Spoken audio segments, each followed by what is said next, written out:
আসসালামু আলাইকুম। আজ আমি নিয়ে এসেছি রুই মাছ দিয়ে শশার তরকারি।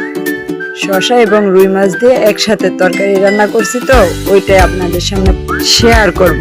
আর এই ফাঁকে আপনাদের সাথে কিছু কথা বলতেছি তাদের জন্য, যারা আমার মেয়ের মতো অলস প্রকৃতির, তাদের জন্য।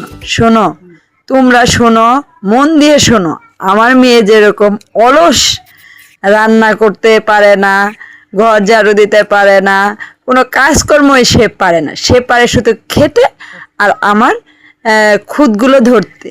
তাই তোমাদের জন্য বলছি, যারা আমার মেয়ের মতো পুরোপুরি অলস, বই নিয়ে বসে থেকো না, মার ঘাড়ের উপরে খেও না দয়া করে।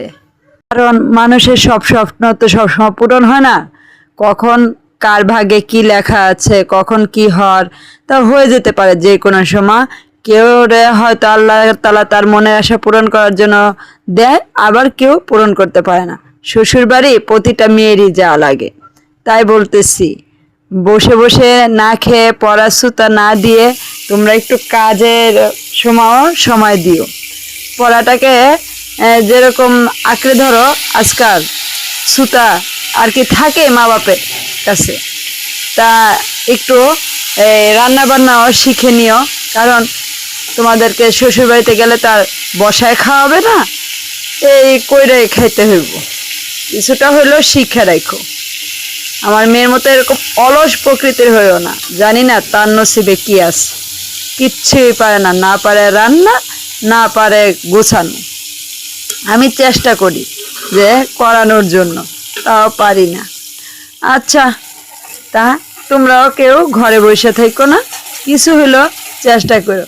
কারণ উদ্যোক্তা তো সবাই হতে চায় না। অনেকে হয় চাকরির ক্ষেত্রে, অনেকে হয় নিজে নিজে কিছু শেখার ক্ষেত্রে, আবার অনেকে হয় রান্না বান্নার ক্ষেত্রেও।